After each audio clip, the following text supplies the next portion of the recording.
ప్రియులారా, బాగున్నారా? ప్రభువైన యేసుక్రీస్తు నామములో మీకు శుభములు తెలియజేస్తున్నాం. ఈరోజు హెబ్రోన్ క్యాలెండర్లోని వాక్య భాగాన్ని మనం ధ్యానం చేసుకుందాం. చూడండి, కీర్తన గ్రంథము 30వ అధ్యాయము, కీర్తన 30 అధ్యాయము 5వ వచనము నేను చదువుతాను, జాగ్రత్తగా గమనించండి. సాయంకాలమున ఏడ్పు వచ్చి రాత్రి ఎండినను ఉదయమున సంతోషము కలుగును. ప్రియులారా, ఈ 30వ అధ్యాయము దావీదు రచించినటువంటి కీర్తన. ఈ కీర్తనను దావీదు రచించాడు. దీనికి ఒక పేరు ఉందంటే గృహప్రతిష్ఠ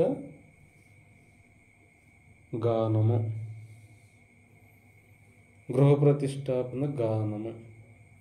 ప్రియులారా, దావీదు మరి కీర్తన రాస్తూ వచ్చాడు. ఇక్కడ భక్తుడు అంటున్నటువంటి మాట, సాయంకాలమున ఏడ్పు వచ్చి రాత్రి ఉండినను ఉదయమున సంతోషము కలుగును. ప్రియులారా, సాయంకాలానికి మరి లేకపోతే రాత్రి పడుకునే సమయానికి మన హృదయం దుఃఖముతో మరి బాధతో ఉండి ఏడ్పు వచ్చినా కానీ మరి అది రాత్రి అంతా కూడా మరి ఆ ఏడ్పు ఆ బాధ ఉన్నా కానీ ఉదయకాలం వచ్చేసరికి సంతోషం కలుగుతుంది అని మన పితరుడైనటువంటి దావీదు సెలవిస్తూ ఉన్నాడు. తన జీవితంలో అనుభవపూర్వకముగా తను చూశాడు. తను చూసి అనుభవంలో తను అనుభవించి చెప్పినటువంటి మాట ఏమిటంటే, మరి ఉదయకాలమే మరలా నాకు సంతోషం కలుగుతుంది, ఉదయకాలమే నాకు సంతోషం వస్తుంది, ఆనందంగా ఉంటా. నేను రాత్రి పడుకునే సమయానికి మరి ఏదో తెలియని బాధ, మరి దుఃఖము, వేదన ఉన్నప్పటికీ నేను ఉదయకాలంలో చూసేసరికి నాకు గొప్ప సంతోషం ఉంటుంది, ఆనందం ఉంటుంది అని ఆయన తెలియచేస్తూ ఉన్నాడు. ప్రియులారా, మరి ఈ అధ్యాయములో దేవుడు మానవుని ఎలా ఆదరిస్తాడో, ఎలా ధైర్యపరుస్తాడో, తర్వాత ఏ విధముగా ఆయన క్షమించి మరలా తన ప్రజలుగా ఆయన చేర్చుకుంటాడో ప్రియులారా ఇక్కడ మనము చూస్తూ ఉన్నాం. కాబట్టి మరి ఆ విధముగా శ్రమలో బాధలో ఉన్నప్పటికీ మరి రాత్రి పడుకునే సమయానికి మరి ఎంతో బాధ ఉన్నప్పటికీ ఉదయకాలమే సంతోషం వస్తుంది. ఎందుకు అలా ఉంటుందంటే ప్రియులారా, మరి విలాప వాక్యాలలో ఒక మాట ఉంది, దినదినము నూతనముగా నీ వాత్సల్యత నా పట్ల కనబరుస్తున్నావు అని భక్తుడు దేవునితో చెప్తాడు. ఎందుకయ్యా మరి ఉదయకాలము వచ్చేసరికి నాకు సంతోషం ఉంటుంది, ఆనందం ఉంటుంది, ఏమైపోయింది ఆ దుఃఖం, ఏమైపోయింది ఆ బాధ, వేదన అంటే ప్రియులారా, దేవుడు మన పట్ల దినదినము తన యొక్క నూతనమైనటువంటి వాత్సల్యత చూపిస్తూ ఉన్నాడు. దేవుడు చూపించినటువంటి ఆ వాత్సల్యతను బట్టి మాత్రమే ప్రియులారా మనకు ఉన్నటువంటి మన అంతరంగంలో ఉన్నటువంటి మరి దుఃఖము, మరి శ్రమ, బాధ అన్నీ కూడా తీసివేయబడేవిగా ఉంటూ ఉన్నాయి. కాబట్టి ప్రియులారా, దావీదు అంటున్నటువంటి మాట ఏమిటంటే, సాయంకాలంలో ఏడ్పు వచ్చి రాత్రి ఉండినా కానీ ఉదయకాలము చూస్తే నేనెంతో తాజాగా ఉంటా, నేనెంతో ఫ్రెష్గా ఉంటా. ఎందుకు అంటే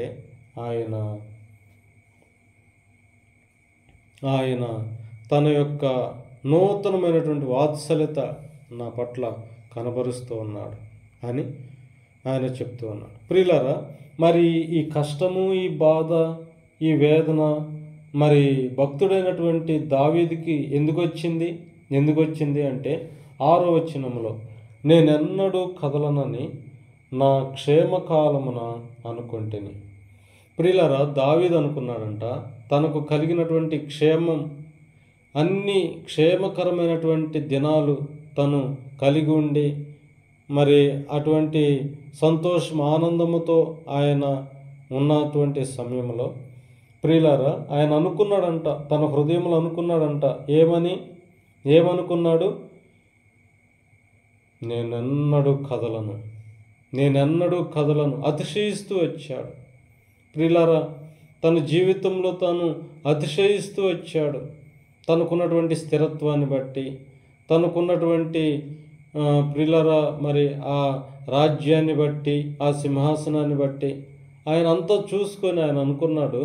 ఏమనుకున్నాడంటే మరి ప్రియులారా, నేనెన్నడూ కదలను అని అనుకున్నాడు. నేనెన్నడూ కదలను అని ఎప్పుడైతే తను అనుకుంటూ ఉన్నాడో ప్రియులారా, దేవుడు కూడా తనను చూస్తూ వచ్చాడు. కనుకనే ఆయన అనేకమైనటువంటి శ్రమలు తీసుకొని వచ్చి ఆయనను సరిచేసేవాడుగా ఉంటున్నాడు. కాబట్టి ప్రియులారా, మరి ఆయన ఈ పరిస్థితులు వచ్చినప్పుడు నేనెన్నడూ కదలను అని తను అనుకున్న సమయంలో కేవలము దేవుడే తన జీవితంలో ఒక గొప్ప శోధన, ఒక గొప్ప మరి భయంకరమైనటువంటి సంఘటన తన జీవితంలో తీసుకొని వచ్చాడు. మరి అనారోగ్యం, ఆ తర్వాత తన శరీరము ప్రియులారా మరి ఆయన శరీరము ఎలా ఉందంటే బలహీనమైపోయి ఇంకా చనిపోయేటువంటి పరిస్థితిలో ఉంటున్నాడు. ప్రియులారా, ఇంకా అనుకున్నారు, ఇంకా అందరూ దావీదు అయిపోయాడు, దావీదు పని అయిపోయింది ఇక అని అనుకున్నారు. కానీ ప్రియులారా, దేవుడు కనికరము చూపించే దేవుడు, దేవుడు దయ చూపించే దేవుడు. ఆయన కూడా అనుకున్నాడు, నేను పాతాళంలోనికి వెళ్ళిపోతున్నా, ఇంకా నేను గోతిలోనికి వెళ్ళిపోతున్నా, ఇక నా పని అయిపోయింది అని అనుకున్నాడు. ప్రియులారా, అయితే కనికరము కలిగినటువంటి దేవుడు 7వ వచనములో యెహోవా దయ కలిగి నీవే నా పర్వతమును స్థిరపరిచేతివి, నీ ముఖమును నీవు దాచుకున్నప్పుడు నేను కలత చెందితని. చూసారా ప్రియులారా? కాబట్టి ఆయన తర్వాత తెలుసుకున్నాడు. ఏమని తెలుసుకున్నాడో తెలుసా? దేవుడు తన యొక్క దయ చొప్పున నా పర్వతమును స్థిరపరిచాడు. దేవుడు తన దయ చొప్పున నన్ను స్థిరపరిచాడు. దేవుడు తన దయ చొప్పున నాకు మంచి ఉద్యోగం ఇచ్చాడు. మరి దేవుడు తన దయ చొప్పున నాకు మంచి ఆరోగ్యం ఇచ్చాడు. దేవుడు తన దయ చొప్పున నాకు మంచిగా వివాహం జరుగుతూ వచ్చింది. దేవుడు తన దయ చొప్పున నాకు మంచిగా పిల్లలను ఇచ్చాడు అని ప్రియులారా, మనము కేవలము దేవుని యొక్క దయను బట్టి మనము అతిశయించేవారంగా, దేవుని యొక్క దయను బట్టి మనం సంతోషించేవారంగా ఉండాలి. కానీ ఇదంతా నా వల్లనే కలిగింది, నేనే చేశా, ఇదంతా నా వల్లనే నేనే అని అనుకున్నట్లయితే ప్రియులారా, దేవుడు మన జీవితంలో సరిచేయాలని, మనల్ని సరైనటువంటి మార్గంలోనికి తీసుకురావాలని అనేకమైనటువంటి శ్రమ పరిస్థితులు మన జీవితంలో అనుమతించేవాడుగా ఉంటున్నాడు. కాబట్టి దావీదు అలాంటి పరిస్థితుల్లో కూడా వెళ్ళిపోవటానికి కారణం ఏమిటంటే తను అతిశయించాడు. తనకు కలిగినటువంటి ఆ స్థిరత్వాన్ని బట్టి, తనకు కలిగినటువంటి మరి తన భోగములను బట్టి ఆయన అతిశయించాడు. అయితే ప్రియులారా, దేవుడు ఎవరికి కూడా అతీతుడు కాదు. అందరినీ ఒకే మార్గంలో నడిపించేవాడుగా ఆయన ఉంటున్నాడు. కాబట్టి ప్రియులారా, దేవుడు కనికరము గల దేవుడు, దయగలిగిన దేవుడు. ఆ విధంగా దావీదును సరిచేయటానికి ఆయన ఇష్టపడుతూ వచ్చాడు. అందుకనే దావీదు అంటున్నాడు, సాయంకాలంలో ఏడుపు వచ్చి రాత్రి ఉండిన ఉదయమున సంతోషం ఉంటుంది. కాబట్టి తను ఎన్నోసార్లు అనుభవించాడు. రాత్రి సాయంకాలము ఏదో తెలియని దుఃఖం, బాధ తన జీవితంలో కలుగుతూ వచ్చినటువంటి అన్ని రకాలైనటువంటి సమస్యలను బట్టి తను ఎంతో బాధపడుతూ వచ్చాడు, వేదన పడుతూ వచ్చాడు. ఆ బాధ, వేదన, ఆ ఆలోచనలన్నీ మరి ప్రియులారా, రాత్రంతా తను కలత నిద్రతోనే తను ఉంటూ ఉన్నాడు.